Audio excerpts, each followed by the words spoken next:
চলুন ভিডিও শুরু করার পূর্বে নাহিদ ইসলামের নতুন দল জাতীয় নাগরিক পার্টি বা এনসিপি সম্পর্কে ব্যারিস্টার রুমিন ফারহানার একটি মন্তব্য দেখে আসি।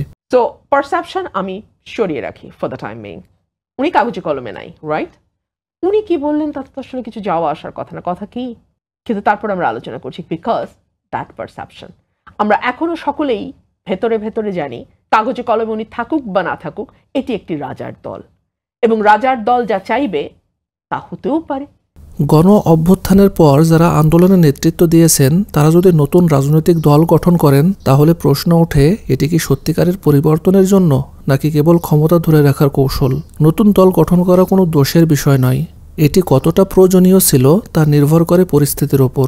যদি পুরনো রাজনৈতিক দলগুলো পরিবর্তনের পথে না হাঁটে, বিপ্লবের আকাঙ্ক্ষা ধারণ না করে, তখন নতুন দল গঠন করা খুবই জরুরি হয়ে পড়ে। কিন্তু যদি নতুন দল গঠন করা মানে শুধু নেতৃত্ব দানকারী ব্যক্তির ক্ষমতা পাকাপোক্ত করা হয়, তাহলে এটি জনগণের জন্য খুব বেশি কাজে আসবে না। নাহিদ ইসলামের নতুন দল জাতীয় নাগরিক পার্টি গঠন করা কি আসলেই খুব জরুরি ছিল? এটি বোঝার জন্য চলুন কয়েকটি প্রশ্নের উত্তর খুঁজে নেওয়া যাক।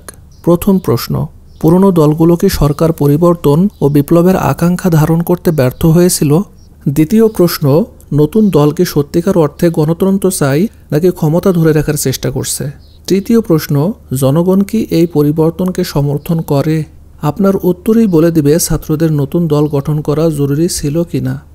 এবার চলুন এ বিষয়ে ইতিহাসের কয়েকটি ঘটনা দেখে নেওয়া যাক।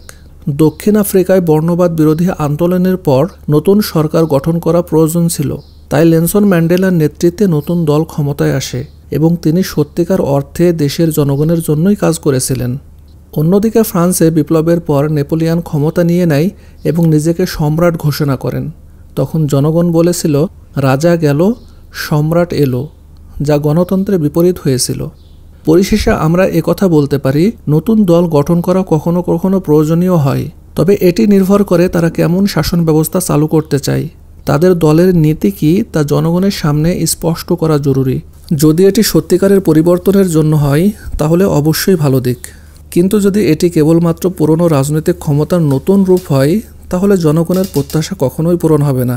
এখন সময়ই বলে দেবে এই নতুন দল সত্যিকার অর্থে জনগণের কল্যাণে কাজ করবে কিনা।